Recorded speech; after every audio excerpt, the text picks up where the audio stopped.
Hello, everyone, and welcome back to AMI Horizontes. It's a pleasure to be with you again this month, and I am very pleased to introduce you shortly, in a few minutes, to our guest speaker, Dominique Virchaux, President, South America at Korn Ferry, a friend, a truly bright and traveled man, and somebody who I think wisdom will be of benefit to all of you dialing in today to learn about how to climb the corporate ladder up and, for those who want to, out of Latin America.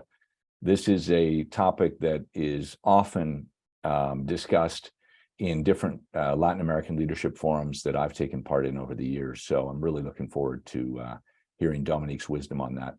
Before I introduce Dominique, I just wanted to introduce what is Horizontes and who is AMI to those who don't know. On the next page, you'll see that this is, in fact, our fourth installment of Horizontes. Previously, we had conversations with Maureen Lau of Meta, who runs the region for Meta, Mauricio Ortiz, who runs the region for Boston Scientific. I myself took a crack at self-interviewing or presenting a 10-year forecast of Latin America. And today we're speaking with Dominique. In January, I'll be interviewing a former client and good friend, the former CEO of both Barrick Gold and Anglo Gold Ashanti, responsible for billions of dollars of investments and projects in Latin America, Kelvin Dushnisky. You can sign up for that session along with others on our website. You'll see the link there at the top of the page. And for those of you who join Horizontes, it is a free service. We also distribute from time to time our recommended reading list, where we've different podcasts, articles, white papers, etc., that have impressed us on subjects that we think are of use to leaders in Latin America. And that's really what this is all about. At AMI, we've been operating in Latin America for 30 years, advising companies, on the next page, advising companies on how to make good decisions, business decisions in Latin America. And we help guide those decisions by gathering intelligence about their customer and potential customers, the competition, and the business context, known as the 3 C's. And those are our sources of information. And then we analyze that, bring industry expertise into the equation, and help you make decisions about things like market entry, acquisitions, divestitures, how to structure your marketing plan next year, etc. And through all that, you know, I've had the benefit of having personal connections and working very closely with leaders in the region, be they the top leader who runs, say, the division or even a Latin American-based company, as well as various C-suite level people who run marketing or run finance, run sales, etc. And it's become clear to me over the years that these people rely more than they would like to on the coaching and guidance and inspiration of leaders outside of Latin America.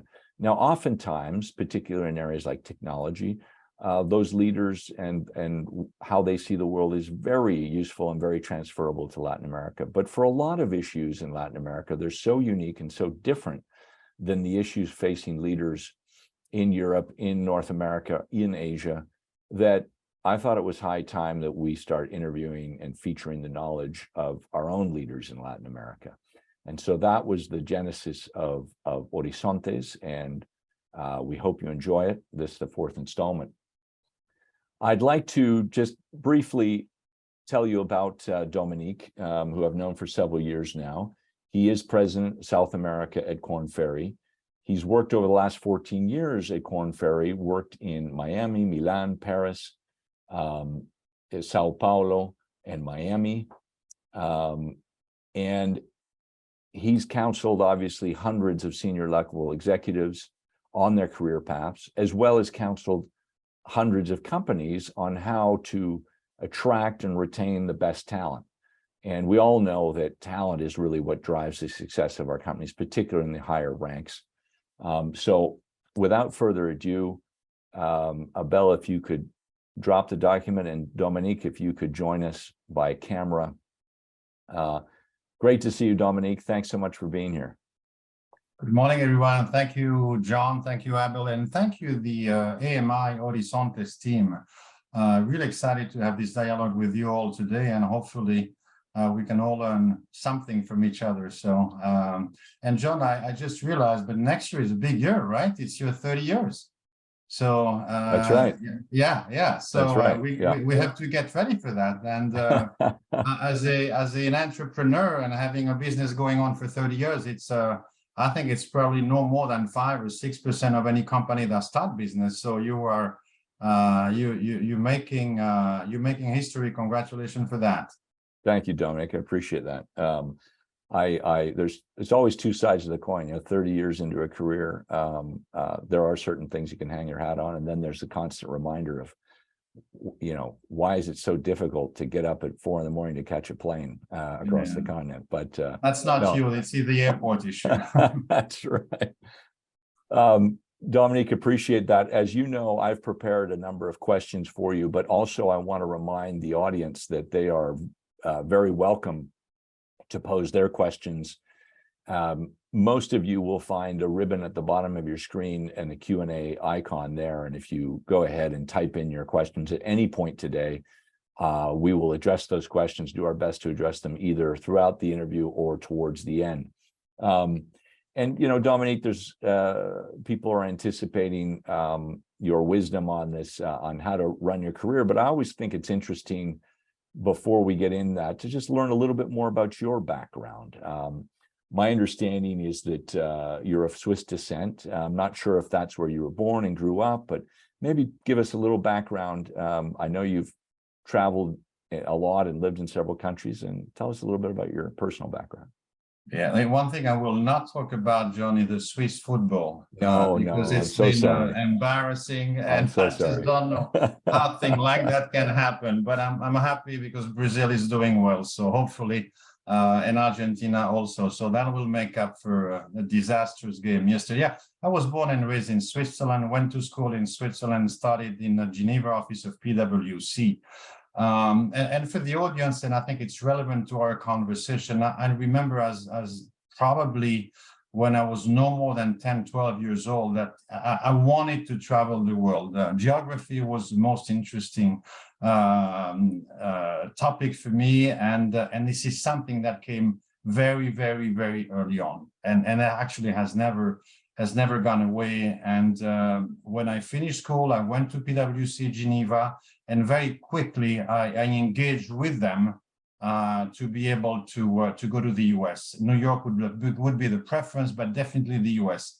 I just had this sense that, if you want to do something in the business world or in enterprise, that New York and the US was absolutely key. And obviously I never regretted it. And as it happened for many of us on the call today, they say, yeah, you can go for 2 years, but then you return. Well, obviously that never happened. And from New York, I moved on to many, many other places. Joined Korn Ferry 15 years ago, November 1st. So there was for me, a big celebration this past November 1st. Really enjoyed the ride with the firm. I joined the firm in the Miami office. And another example of how things happen in your career. And, we talk a lot about career planning, but to me, it's more events that occur in your career and decision you make or you don't make. So I had been in the Miami office. I know the people there. We were doing very well. And suddenly someone called me and said, hey, Dominique, would you like to go to Milan? We have an issue there, and we would like you to look into it. And I said, yeah, sure. For how long? And they said 2 months. And I said, what happened after the 2 months? Well, we don't know, but we'll figure something. And I took the position. I said, okay, let me look into it. And I went. I had no contract. I had nothing other than just try to fix the situation. The 2 months lasted 1 year. We did a drastic turnaround in the Milan office of Korn Ferry. Then I was sent to a special project in the Zurich office, and 4 or 5 months after to France to run the France business. Spain and Portugal, and the consumer practice in Europe. So lots of things happen in a very short period of time, but it was related to the first decision, 2 months to Milan. And I would venture to say that a lot of people say, if I don't have clarity, I don't know what comes after, I'm not going to take it. And I think the point, and when you ask the question, what the career looks like in Latin America, this is not only Latin America, this is in general. Career are made of decision you take or you don't take. But don't expect to have a career that is growing up and fast and diverse and changed if you don't take a decision that is based on some kind of risk and figure out what would happen. No, it's a great point. The other thing is we think of corporations and ultimately Korn Ferry works mostly with big corporations, and probably also when it's counseling recruits, they are looking for career paths in big companies. We think of big companies as this sort of behemoth, but at the end of the day, that decision you made to go to Italy was probably saving the backside of somebody, was solving a problem for somebody. And that's a person or a group of people who will remain indebted to you. And assuming they're, empathetic people, they will return that favor, or they will look favorably upon you when it is your turn to request a change in career or a move up the ladder. So I think that, one thing that I've detected over the years, and one thing that's still a difference between the mindset of employees in the United States and parts of Latin America, is this notion of loyalty. It's diminishing, unfortunately, in Latin America. There used to be very strong bonds of loyalty, both employee to employer and employer to employee. In the US, I think that culture has lessened over time. But I think it's at the detriment to both employer and employee. And I think that the smart employee who builds a career, particularly in one company, understands this notion of loyalty and understands the notions of sacrifice and how it is, assuming that things come around in their favor as well, it's worth taking that risk. It's worth making that sacrifice. So I appreciate that comment. And I think that's sometimes lost upon particularly younger people who see, and understandably, question the idea of loyalty to their employer when they see layoffs, waves of layoffs that seem to be inhumane from, every time. It's a very good point, John. And loyalty, I think it goes both ways. And if it goes both ways, it's a benefit, obviously, both in my particular case, it did create a very special loyalty to the firm because it was a sticky situation and we came out of it well. Henceforth, then the next assignment and the next assignment. So I think this is part of the evaluation what you take when you take a position. Don't look so much before you make a decision about the outcome or the ideal outcome. The outcome will come, but don't base a decision of an expected outcome and then what is the next step. Those things happen. I had someone at PwC in Geneva, young staff audit accountant starting in my visa. He said, look, if you do your job well, the next job is going to be better. Don't look 3 jobs in advance. Just do it really, really well, better than the other, and the next will be better. I think it's mostly true. Yeah, it's a great point.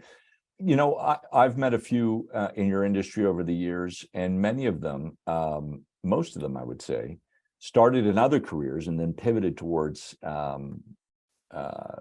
your industry. Is that typical? Because there will be people in the call today who come from your industry, and as a leader, they're interested in hearing your point on this. But as somebody who is either looking potentially at the executive search industry, they're mid-career, or somebody who's in the career, what benefits did you derive by working outside the industry and coming in? Is that the way to go in your industry, or do you recommend starting from very early out of college? There is very little one size fits all for any situation, but very clearly our industry 20 years ago was still, you probably could qualify the industry as a young industry. Not today. Most of the firm has been around for 50 or 60 years, but 20 years ago it was still a young industry. And yes, typically people would come in when they were sort of mid-career level, maybe some of them end of career, like, 25, 30 years working in corporate America, corporate Germany, corporate France. They say, yeah, I'd like to be a consultant. That has changed drastically. The requirements are different. We have a lot of people from young generation joining our firm. In Latin America, 58% of our employees, and we have 500 employees in the region, 58% are less than 35 years old. 20 years ago, that would not have had happened. Right. So I think there is a very, very interesting change, and typically, I think that the ability to understand how a business run before you come into the executive recruiting business is a very strong point, and that probably gives you some number of very fair advantage. Sure. Okay. Now, you're someone who's worked in three markets, broad markets: U.S., Europe, and Latin America. And you've obviously worked with companies in all those countries, in all those regions. You've also worked with executives in all those regions. How does the upward path of a corporate executive in Latin America differ from Europe and U.S., if at all? I'm not sure on the corporate way to obtain this higher position or out of the region, a higher level position is drastically different from Europe or the US. I think what's really important is that you have to have work at least in 2 to 3 countries. You have to have this flexibility. You have to have the agility. You have to be agile in the way you look at situation, because we will know very well that if you're a marketing manager in Peru and then next day you're the country manager in Argentina, it is a very different job in a very different environment. And that typically should prepare you for a bigger and higher level job in the corporate world. And we see a lot of people from Latin America. We did a sample recently of Latin America's senior executive outside of the region. And there is some commonalities, but 2 of them, which I thought was very interesting. The first one is 70% of those people, and it's a pretty big sample, it's about 100 companies. 70% of them had 15 years in one organization. Wow. But they also had, 2 or 3 organizations. So in other words, you learn in Peru, you make it better in Argentina, then you get a regional job in Brazil, and then you move on to Europe and you move on to US.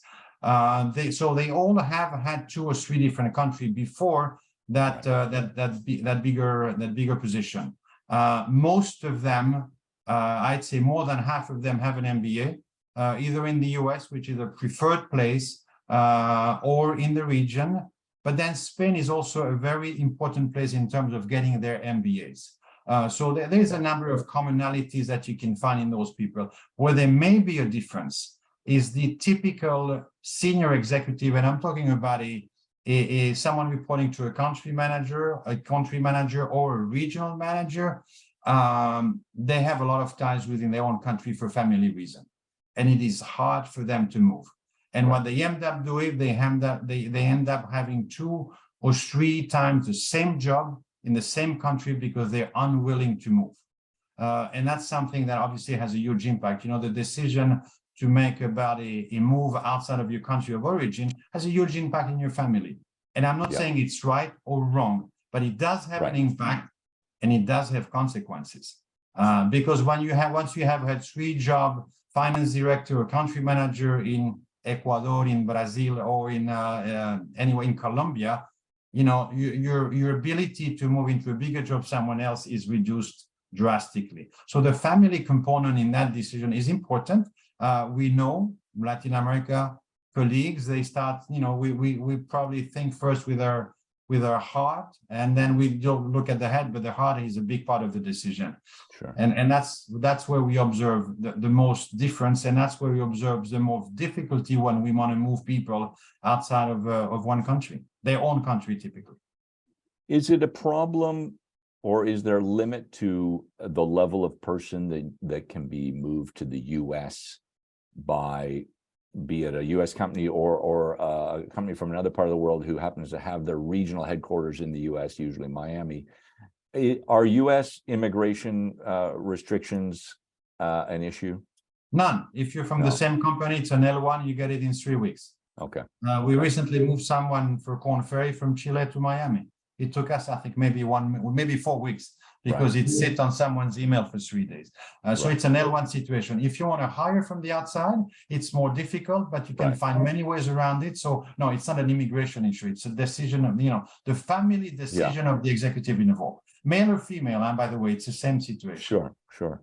What about COVID and the distance? Has that broken that mindset by companies in that, if you want a regional position, let's say Miami, you have to move to Miami? Are there more companies extending regional responsibilities to people who, for what you say, personal reasons can't move? We have seen an increase of regional headquarters in Brazil because of the size of the market, because of the investment opportunity. And this new concept we talked before about, the close shoring of where you do your sort of manufacturing facilities, then it comes into a friend shoring. And Brazil is seen as a friend of the Americas. And therefore, there is an expectation that there will be more opportunities for a regional position based in Brazil. And it is an expectation that there will be more investment coming from Europe and coming from the US into the region. But Brazil, because of the size, may take a larger side of it, even though we recently saw a European large consumer goods company opening a tech center with 200 people in Colombia. And I had a discussion with them very recently, and I said, why? He said, well, it was not necessarily a decision that it took so long time. We had some kind of a presence.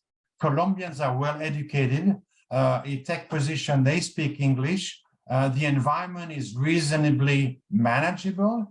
So we decided on Colombia. So those are the type of opportunity we hope to see in 2023 and 2024. Right. Got a really interesting question from Juan Gallardo. He says, what about the opposite problem? Executives that have been out of their country for many years and would like to return to their homeland, but find that they are either overqualified or no longer fit in the system. I don't know if he means culturally. The overqualified is very true.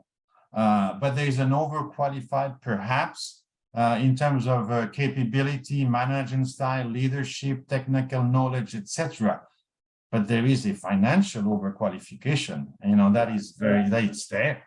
And the reality today, most of the major multinational in finance, in tech, in consumer, in life science, the packages are local. They will give you they will give you a couple additional benefit, maybe school for children, maybe a car, maybe a few other things, but the package are local. So it's really hard to have had a very good career and then go back to your country of origin. Brazil may be slightly different. The exchange rate is not a bad one right now, but still, that's really where the issue is. And if you have had a regional job in the US or in Europe, or if you manage, I don't know, for a consumer good company, the UK, it's going to be hard to find something that is similar in anywhere in the region, including Brazil. Right. Agreed. There are differences at the board level. The board level is a different story, and that's probably more towards the end of the career. When there is a board discussion for someone who has had an international career and be on the board on a large Peruvian, Ecuadorian, Colombian company, there are discussions around that. But then you don't have to go back to the country, but you're able to do that. And that has been generated a little bit more with the COVID situation. Okay, interesting. I mean, I don't want to call him out, but I have a friend who very successful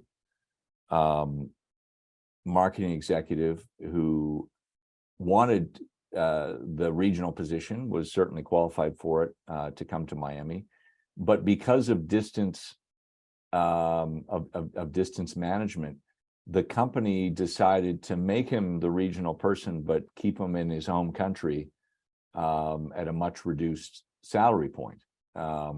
So there is, especially with the strong US dollar right now, there is a certain incentive to, if you don't move the actual headquarters, creating, say, functional headquarters within the region and the staff that falls under those. Yeah, and that happens a lot. You know, you may Yeah. have the CEO in Miami, the finance guy in Colombia, the HR in Brazil, the marketing Right. person in Chile. That works well, and that has been increased with COVID.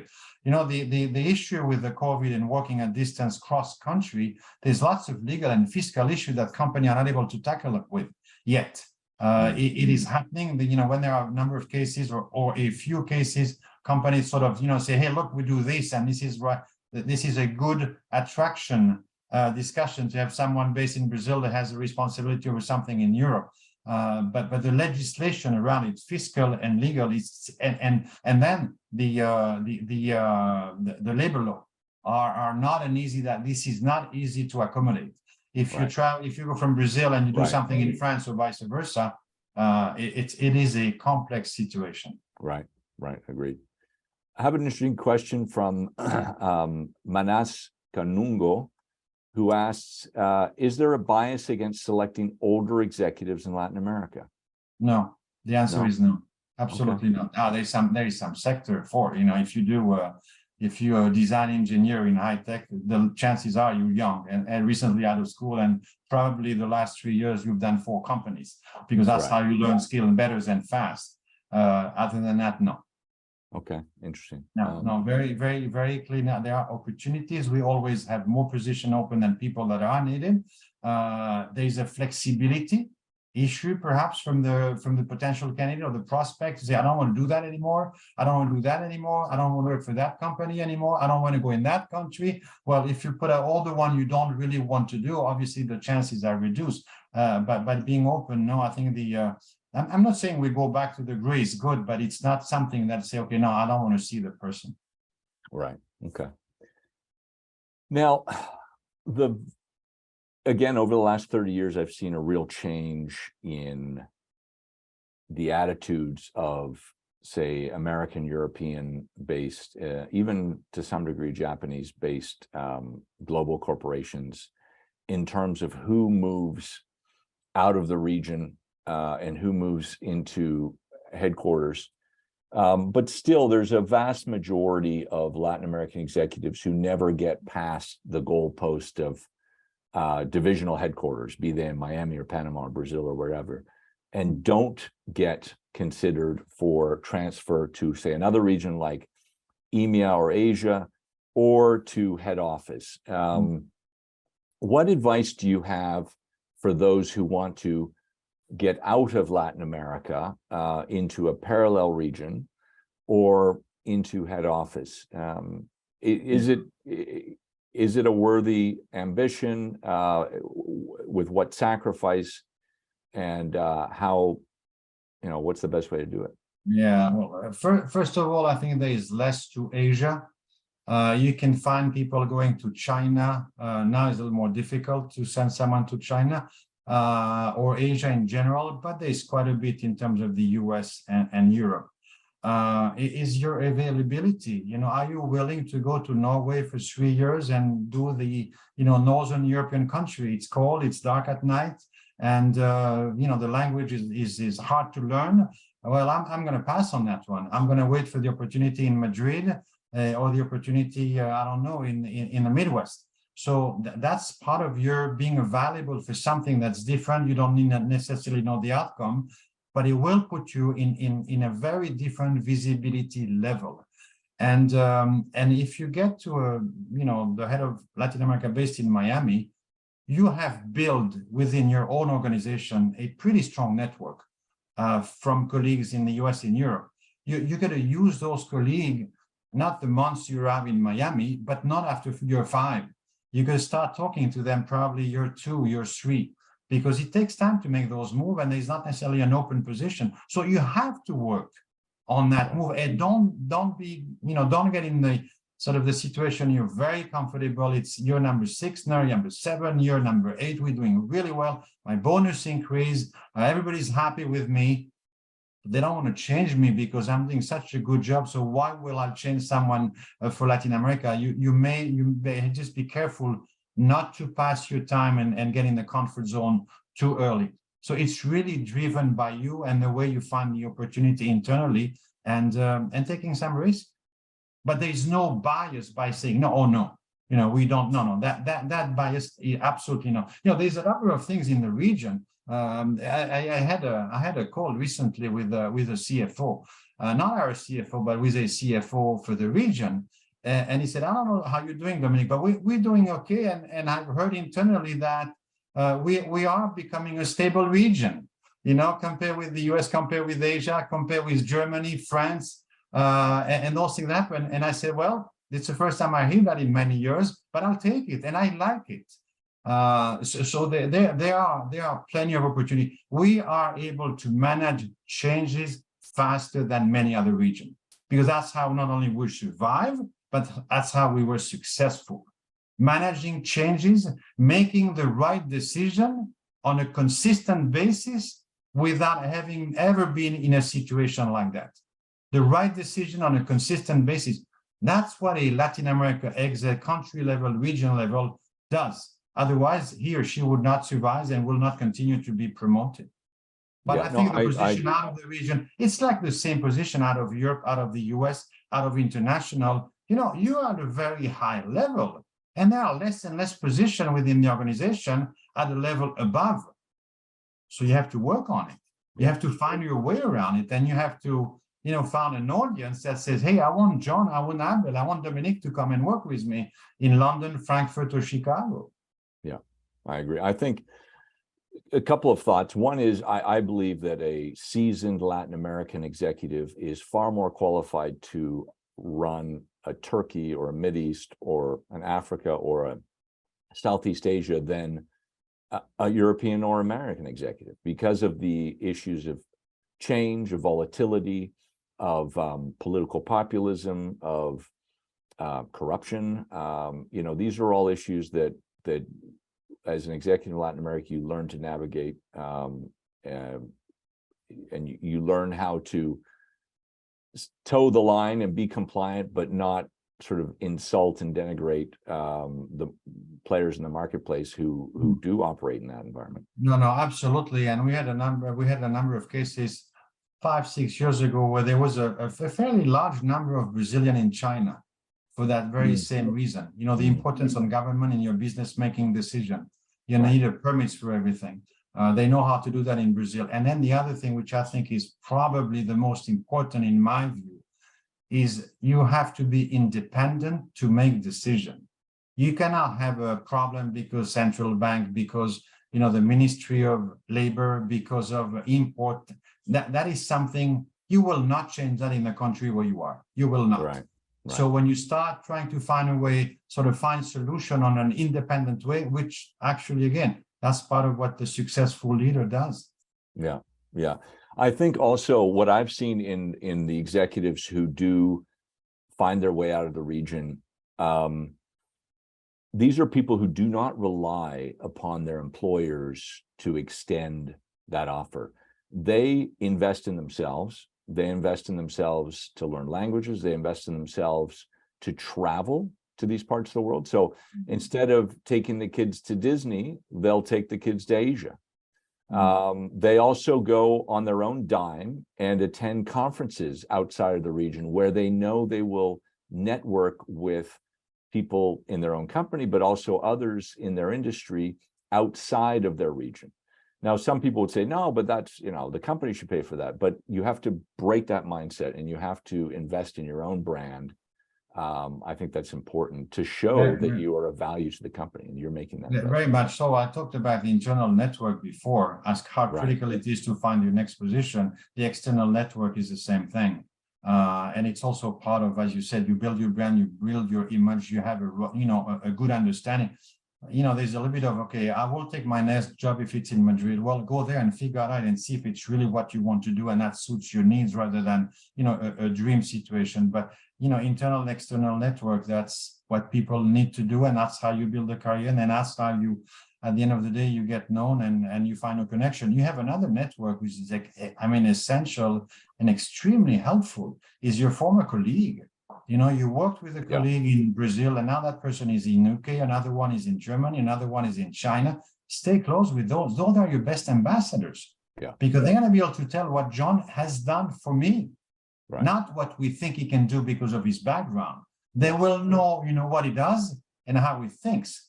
And that network of former colleagues, we tend to stay close to the one we had a sort of some affinity, or we had a good time, good discussion at a football game or at a beer on the Friday evening. You know, the people around you, above you, next to you, below you, they are your best ambassador. Yeah. Stay close with them. It's so easy to do today. You know, we don't have to send letter by courier anymore. That's right. That's right. Yeah. We have a question from our good friend Michael Stein, who asks, on average, when an executive gets moved to another country, how long is the adaptation process before he or she actually is productive to the new office? Yeah.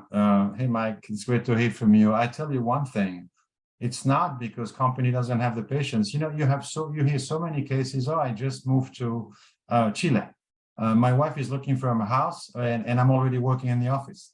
That's typically what happened. Not exactly, but typically what happened. I think the first year you have the choice to make decision that may carry some mistakes. The second year is you're on your own. It's yours. It really doesn't last longer than that. And then also very typically, if you're on that international career path, you know, the year 4, you should be really looking on the way out for a promotion. Unless you really like Chile and you want to stay there for the rest of your life. That's another family decision. So the times are short.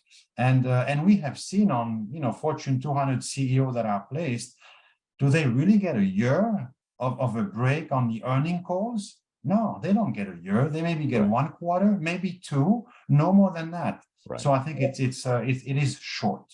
But we have learned to deal with, you know, short period to make decision.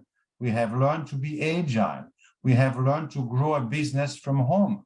You know, when these things happen in March and April 2020, we all went home in a week and said, okay, what do we do now? Well, we keep running the business. So those lessons are extremely useful, and never think about going back to the past. You know, when this discussion about, you know, do we go back to the office? Do we have a hybrid situation model? The point is not to go back. Is what do we do next and how we do it? Great point. Great point. I have a somewhat more polemic question to ask that sort of occurred to me. When I first lived in Mexico 30 years ago, there was a stark difference between the corporate cultures of multinationals and Mexican companies, even large Mexican companies.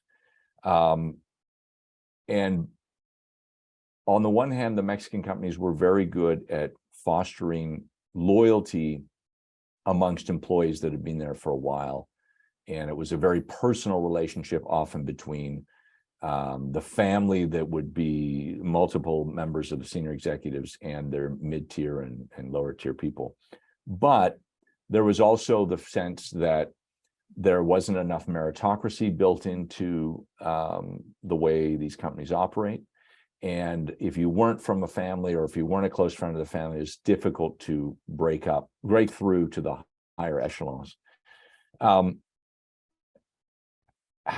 would you assess 30 years later the difference between corporate cultures of, again, leading Latin American companies, the multilatinas, versus the multinationals that operate there? Are there still big differences? Has that gap closed? Where are you seeing the best run multilatinas? Yeah, very interesting question. And the first thing I'd say is multilatinas, they're not multilatinas anymore. They're global. They don't compare themselves with the competitors in Peru or Colombia or Argentina. No, they compare themselves with what the US company, what a European company is doing. They have bankers, lawyers, headhunters, consultants that are in New York, Atlanta, Frankfurt. So they don't see themselves as multilatinas.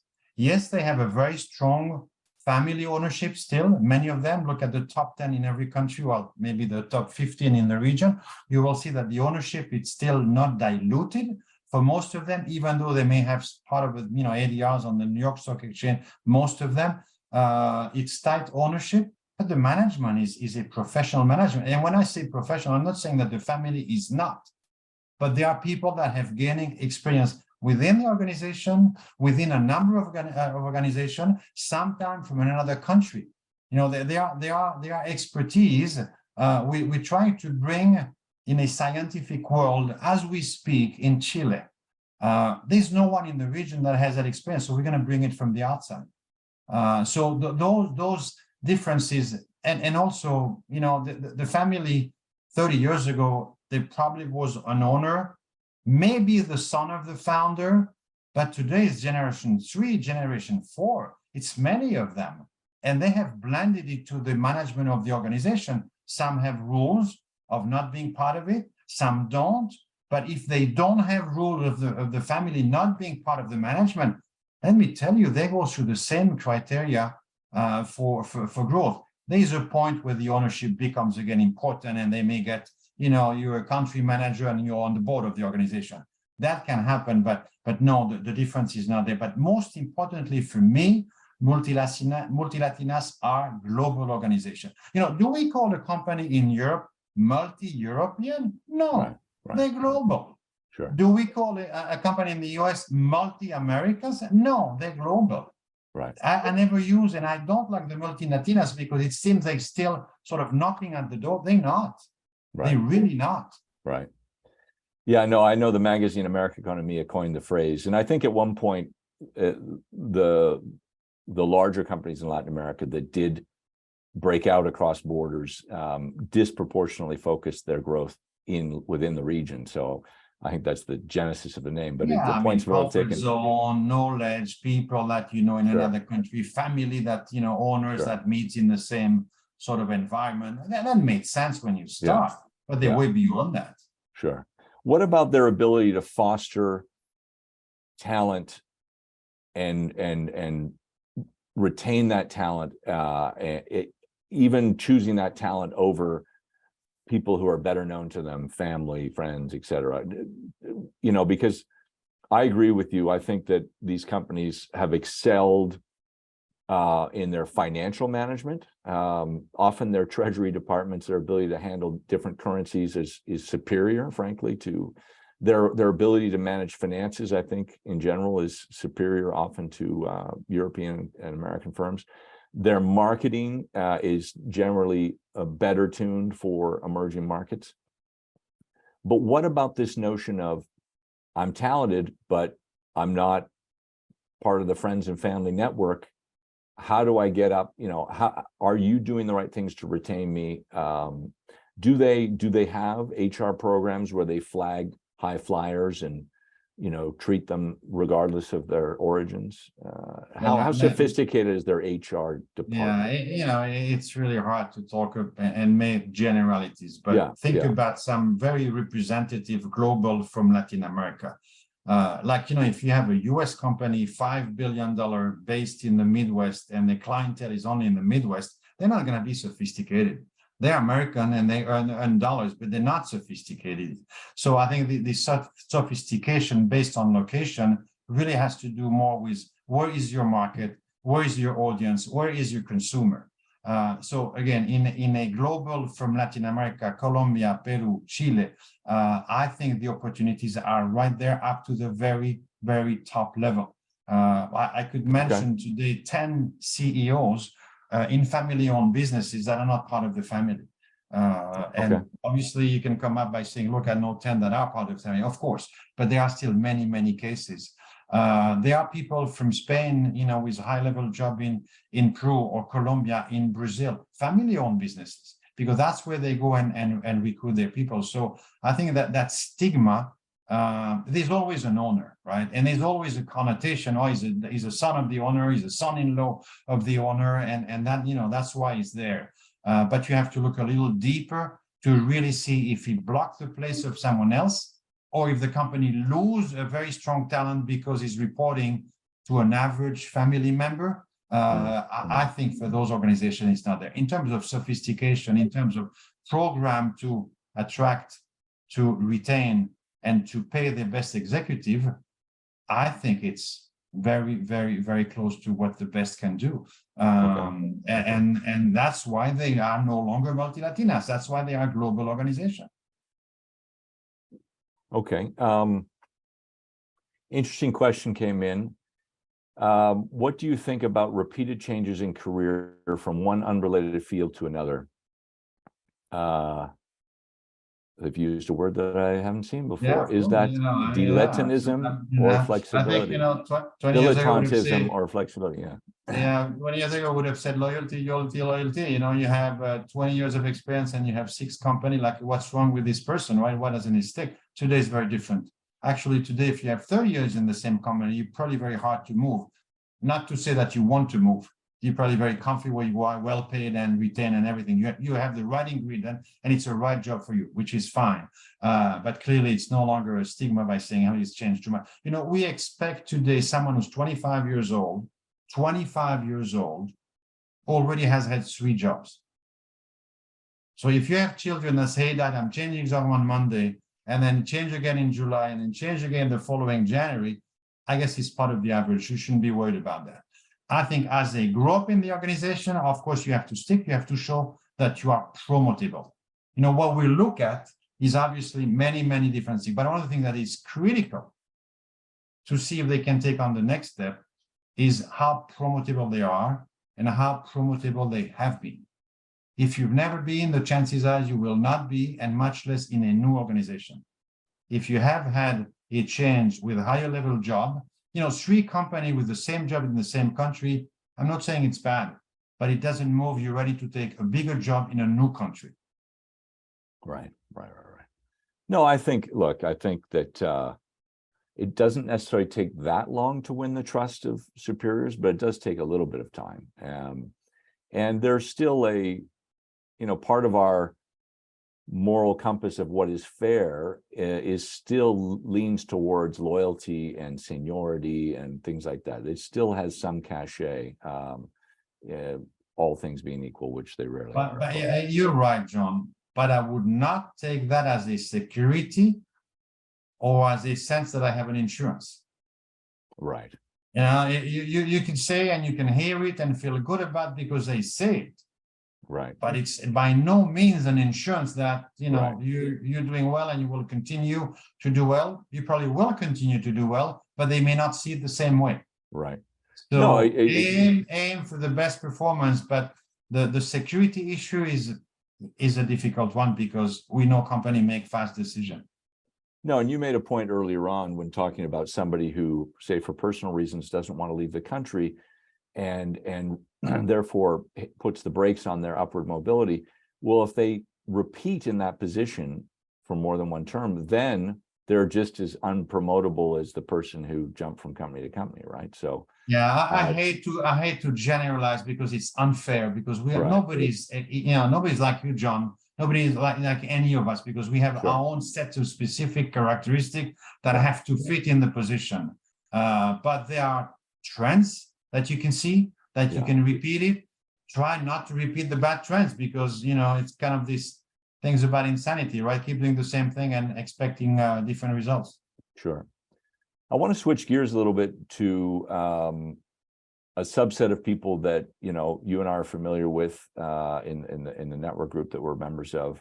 And that is, I've reached the zenith of my career. I'm I've reached a C-suite. It can be, in the case of Miami, it would be the divisional headquarters of a company, but it could be anywhere. But let's talk about that transition from a life in a corporate company that perhaps because of the rules of that company at age 65 or whatever it might be, you are obliged to leave, but you still want a career of some kind. You still perhaps not quite with the same time pressures of your large company career. We're talking about retirement or semi-retirement. How do you guys counsel people on that? And what are some of the challenges, or another way of looking at the people you know who've had a happy transition to a sort of semi-retirement? What did they do? What mindset changes did they have to take on to be successful at that? Because it's such a different world. You know? We do speak to many of those, and actually we're trying to help. And I think the first things we do is to give them a reality check. Because sometimes you have expectation. Look, I've lived in Europe, Asia, now I'm in Miami. I run a very successful business for so many years. and I have done this, and the EBITDA is going up, and the revenue is going up, and the currency fluctuation I was able. So all of those great things, you say, you know, that is very needed by many companies. Yes, it is, as long as they don't have the person who can do that for them, and most likely they will. So don't think that what you believe is your strength has an immediate market audience. It may, but it may not. Right. The people who are successful in the transition, they've started to prepare it earlier, sort of knowing what they want to do, or at least knowing what they don't want to do. And that's very important. You know, I love not-for-profit. I love to give classes in an MBA. There's always a good university around where they need someone who really has hands-on experience. But you have to be sure you like it. You have just not do it because you say, oh, that's the normal thing to do. Right. But key is really to prepare. And then we go back again to your internal network and your external network. You know, those are the people with whom you're going to be able to do something new and different, because they know you, right, because they see what you're capable of doing. They say sort of the ability you have to manage difficult situation. When you are in that situation, one of the things I tell people all the time is that, number one, you should do something with people you like. Okay, not so much about it's a great brand, it's a great location, I have great benefit. Typically by then you should be financially okay. Not to say you don't want to make more, but you should be. What will make your life happy and successful afterwards is doing it with the right people. That's absolutely essential. It's a little bit the same thing in your career, but you have to take risks. I don't think, but at that level, you really have to take risks. Then look at, you know, what is really what is the activity? What will you do? It will not be defined very well, but you have to be sort of open about it. But the right people feel the right way, and the chances that you will be able to do something with them is very high. You know, not-for-profit is a very natural place. There's so many needs, and but you have to see a little bit what the role. You know, being member of the not-for-profit to do the black tie dinner fundraising once a year. This is not. I mean, it's great and a wonderful contribution. We all do that, but that's not a career. Right. No, it's a great point. I've come across many who have a lot to share, a lot of wisdom that they've accumulated. But as you say, turning that into something marketable, as well as having the stomach to go out and sort of sell it from a very humble position is a difficult transition. Oftentimes, the easiest thing is to sell back to your former employer, kind of a transition or a specific area of consulting that they need sporadically. That's usually the I think also, John, your internal network helps a lot, because you will have colleagues who've done the same as you plan to do a year ago, 2 years ago, 5 years ago. Those people should know about your intention very early on, and reach out to them and just tell them what it is exactly. Look, I'm just going to retire. I'm going to take a break in a year. How have you done it? What has worked? What has not worked? You know, that conversation gives you a confidence level when you start to talk to someone or a group of people that may sound interesting, that you like, an opportunity presents itself because you've done the homework.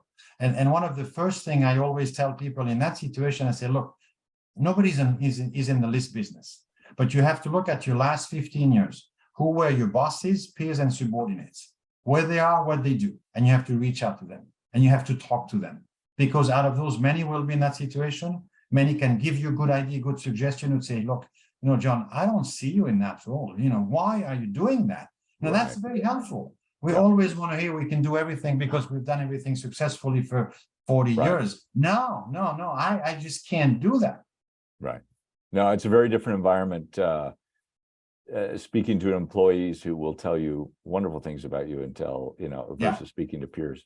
Yeah, we've gotten we're running out of time. We've got a couple of questions about board seats, and it occurred to me that I would love to sometime next year have you back, and perhaps one of your experts on the area of boards, because I know this is a true expertise of Korn Ferry, preparing people to go after board seat and that's obviously a very coveted post-retirement sort of ambition for people. So if you're open to that idea, let's carve out some time to talk about that, because that's a whole nother subject. As you know, it's not easily addressed in a couple of minutes that we have.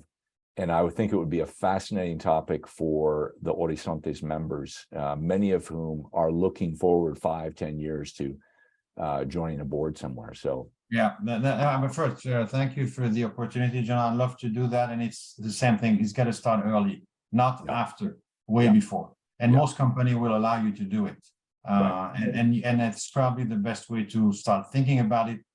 Reach out to network, internal, external, other firm like ours. I think those are really eventually find the right position in a sense of board position for you. And it's a lot of work. And there's also a little bit of sense of that reality check in terms of, what you think is correct, what you think is correct, but it's not, there's not an audience for that, or at least not now.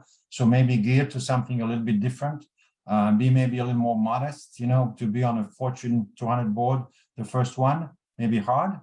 Some other may be open to discussion. So that reality check is a good one. But I'll be happy to have that conversation, John. Terrific. Well, Dominique, can't thank you enough. Somehow, even after all the conversations we've had, I learned a few things additionally today. So appreciate that. Appreciate your friendship and your wisdom. And I know that our members appreciate it as well. With your permission, we'll show you this recording, and if all looks well, we'll circulate it amongst our members. And thank you so much for your time today, and best of luck and of the holiday season ahead of us. Thank you, John. Thank you, the AME Horizonte team and all the participants. It's really interesting to have those dialogue, and happy holiday season to all of you and your family. Great. All the best.